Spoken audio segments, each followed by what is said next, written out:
नरसिंहपुर से कांग्रेस के लोकसभा प्रत्याशी संजय शर्मा ने गाडरवाड़ा तहसील के अंतर्गत चुनाव प्रचार किया। चुनाव प्रचार के साथ उन्होंने कांग्रेस चुनाव प्रचार प्रसार कार्यालय का शुभारंभ भी किया है। इस दौरान बड़ी संख्या में कांग्रेस के वरिष्ठ नेता और कार्यकर्ता मौजूद रहे। वहीं संजय शर्मा ने कहा कि कांग्रेस पार्टी को जिताने में कार्यकर्ता मजबूती से काम करे, घर घर जाकर कांग्रेस की रीति नीति को सच्चाई से बताए। साथ ही उन्होंने कहा कि जो भी कार्यकर्ता मेरे और कांग्रेस के लिए काम कर रहा है, मैं उस हर एक कार्यकर्ता का जीवन भर आभारी रहूंगा।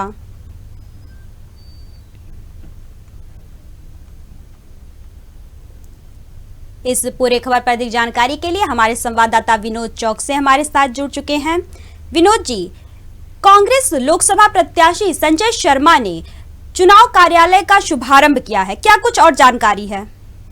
जी, मैं आपको बता दूं कि यह नरसिंहपुर जिला गाडावाड़ा तहसील के अंतर्गत कल जो लोकसभा नर्मदापुरम जो प्रत्याशी बनाए गए हैं संजय शर्मा, उनका गाडावाड़ा तहसील के अंतर्गत कल चुनाव प्रचार प्रसार का एक बड़ा कार्यक्रम था। चिचली विकासखंड में वो अलग अच्छा हम चिचली की बात करें, चाहे हम सालीचौका क्षेत्र की बात करें, चाहे बैरागढ़ क्षेत्र की बात करें, और उसके बाद वो सीधे सालीचौका नगर पहुंचे। नगर में पूर्व विधायक जो कांग्रेस के पूर्व विधायक है पिपरिया सुरेश राय के घर भी पहुंचे। उन्होंने चुनावी चर्चाएं की है कि कांग्रेस को किस तरह मजबूत किया जाए। उसके बाद वो सीधे गाडरवाड़ा पहुंचे और गाडरवाड़ा में कल कांग्रेस का जो चुनाव प्रचार जो कार्यालय है उसका उन्होंने शुभारंभ किया है और शुभारंभ करके पूरे कार्यकर्ताओं से एक अपील की है कि कांग्रेस की मजबूती से सबको कार्य करना है और कांग्रेस को जिताना है।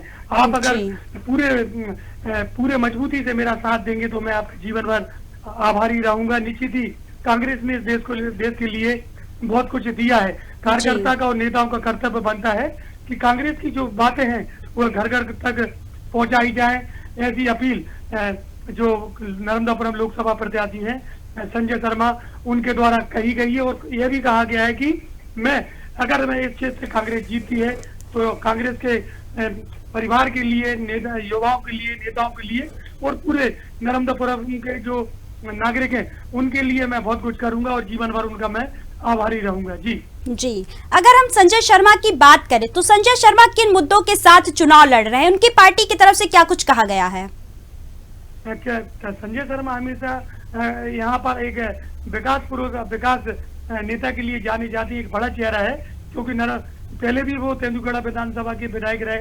निश्चित ही वो किसानों के मुद्दे पे लड़ रहे हैं कि अगर भाजपा ने जो किसानों के लिए जो वादा किया था, चाहे हम गेहूं की बात करें, चाहे हम धान की बात करें, चाहे कर्ज माफी के लिए बात करें, चाहे जो इस तरह गलत तरीके से इस समय जो नेताओं को फंसाया जा रहा है, मार पर उनको जेल भेजा रहा है, इन्हीं मुद्दों पे वो लड़ रहे हैं कि कांग्रेस और भाजपा में बहुत बड़ा अंतर है। कांग्रेस जो कहती है वो करती है। कांग्रेस ने पहले भी कर्ज किसानों के माफ किए, लेकिन भाजपा ने आज तक किसानों का कर्ज माफ नहीं किया।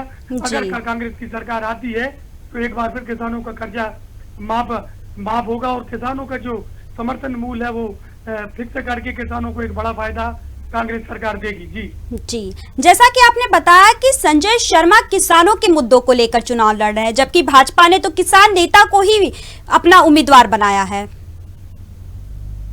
जी, ये बिल्कुल साफ बात है कि भाजपा ने किसान नेता को सामने में लड़ाया है, लेकिन मैंने पहले भी बताया क्योंकि भाजपा ने किसान नेता को इसीलिए लड़ाया है क्योंकि प्रदेश में किसानों को संदेश भाजपा देना चाहती थी और भाजपा ये कह भी रही है कि हमने जो भाजपा के जो किसान मोर्चा के जो प्रदेश अध्यक्ष है दर्शन सिंह को हम चुनाव लड़ा रहे हैं।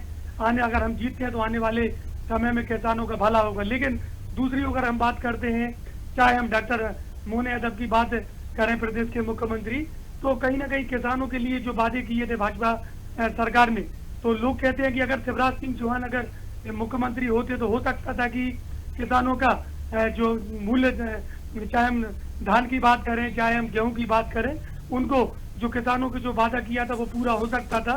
लेकिन अब भाजपा की रणनीति के तहत डॉक्टर मोहन यादव को यहाँ पर मुख्यमंत्री बनाया गया, लेकिन किसानों की मांग पूरी नहीं की है। किसान कहीं ना कहीं भाजपा से नाराज देखा जा रहा है। जी, जैसा कि अगर हम कांग्रेस की बात करें तो पिछले कुछ दिनों में कांग्रेस की हालत खस्ता होती हुई नजर आई है, क्योंकि कांग्रेस से कई बड़े नेता भाजपा में शामिल हो गए हैं।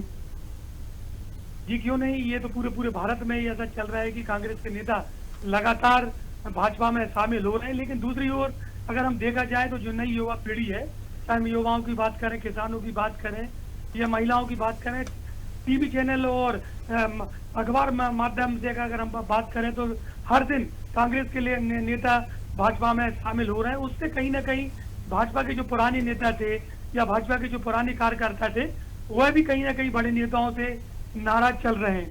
ऐसा ना हो कि ये चुनाव नाराजगी में कहीं उलटफेर कर दें, ऐसा अंदाज लगा भी जा रहा है। क्योंकि अगर हम बात करें, अगर हम यहाँ की बात करते हैं तो यहाँ की अगर हम बात करते हैं नर्मदापुरम की लोकसभा की बात करते हैं या नरसिंहपुर जिला की बात करते हैं, तो कई भाजपा में कई जो नेता हैं कांग्रेस के, आज बड़े नेता यहाँ पर भाजपा में बन गए हैं। जो पुराने जो नेता थे वो बहुत पीछे जा चुके हैं। तो कहीं ना कहीं अगर हम उनसे चर्चा करते हैं कि आपने कांग्रेस क्यों छोड़ी, तो वो कहते हैं कि मोदी जी की जो कार्यशैली है उससे प्रभावित होकर हमने पार्टी छोड़ी है, हम देश हित के लिए काम करना चाहते हैं। यही उनका मुद्दा रहता है और यही उनका संदेश रहता है। जी, अगर हम लोकसभा चुनाव की बात कर रहे हैं तो हम विधानसभा चुनाव को भी एक बार याद कर लेते हैं, क्योंकि लोकसभा चुनाव की शुरुआत विधानसभा चुनाव के बाद से ही हो गई थी और विधानसभा चुनाव में हार के बाद कांग्रेस में लगातार फूट देखने को मिली है। मैं आपको बता दूं कि ये जो पूरा विधानसभा का जो चुनाव था, विधानसभा के चुनाव था, तो उसमें मुख्यमंत्री जो शिवराज सिंह चौहान थे, उनकी एक बड़ी मेहनत थी। उनकी मेहनत को लोग भूले नहीं हैं, क्योंकि उन्होंने एक लाडली बहना जो योजना चलाई थी, उसके तहत बड़ी संख्या में महिलाओं ने भाजपा को वोट दिया था। तो कहीं ना कहीं जो भाजपा अगर मध्य प्रदेश में अगर जीती है तो उसका पहला श्रेय पूर्व मुख्यमंत्री शिवराज सिंह चौहान को जाता है। और मैं आपको बता दूं कि नरसिंहपुर जिला की जो सबसे बड़ी सीट थी पूर्व जो गेंदूखेड़ा की, अगर हम बात करें, यहाँ पर संजय शर्मा चुनाव लड़े थे लेकिन वो हार गए थे। मैं आपको बता दूं ये जो सीट थी, ये सीट भी मुख्यमंत्री शिवराज सिंह चौहान की पूरी रणनीति के तहत यहाँ पर लगभग 3 बार मुख्यमंत्री का हेलीकॉप्टर यहाँ पर संजय शर्मा की विधानसभा में उतरा। और जाति बेस पे जो किरार समाज है, किरार समाज ने उन्होंने अपील करते हुए, क्योंकि वो भी किरार समाज से मुख्यमंत्री शिवराज सिंह चौहान आते हैं, किरार समाज से बड़ी अपील करते हुए एक अभियान चलाते हुए यहाँ पर संजू शर्मा को, जो संजय शर्मा उनको चुनाव हरवा दिया था। तो निश्चित ही संजय शर्मा अगर चुनाव वहां पर हारे थे तो वह जीत मुख्यमंत्री शिवराज सिंह चौहान की थी। यहाँ के क्षेत्र के लोग जानते हैं, क्योंकि एक सीधा जाति समीकरण है। यहाँ पर किरार समाज के लोग भी वोट जो टिकट मांग रहे थे, लेकिन शिवराज सिंह चौहान ने कहा था कि इस बार भाजपा को अगर आप जिताएंगे तो आने वाले दिनों में हम देखेंगे, आने वाले सालों में अगर गेंदूखेड़ा विधानसभा से कोई विधायक होगा तो हो सकता है कि किरार समाज को यहाँ से विधायक की टिकट दी जाए। तो ये जीत है जो संजय शर्मा जो चुनाव हारे थे, यह बड़ी जानकारी मैं आपको दे रहा हूँ कि मुख्यमंत्री शिवराज सिंह चौहान ने जो मेहनत की थी उसका ही नतीजा था कि एक बड़े नेता जो संजय शर्मा इस क्षेत्र के माने जाते हैं, वह चुनाव हार गए।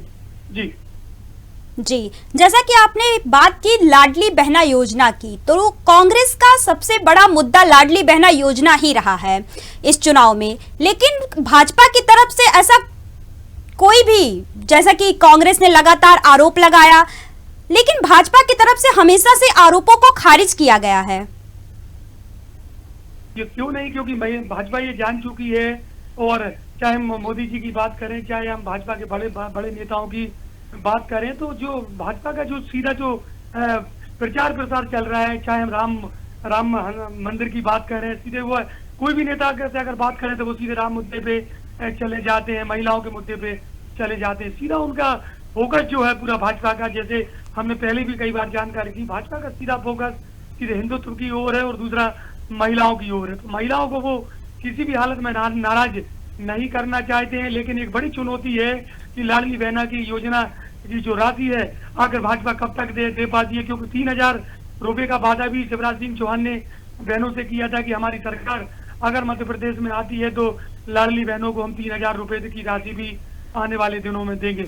लेकिन समय बीत चुका है, लेकिन अभी बहनों की राशि बढ़ी नहीं हुई है, यह बड़ा सवाल भी है। जी, इस पूरे खबर पर अधिक जानकारी देने के लिए आपका बहुत बहुत धन्यवाद।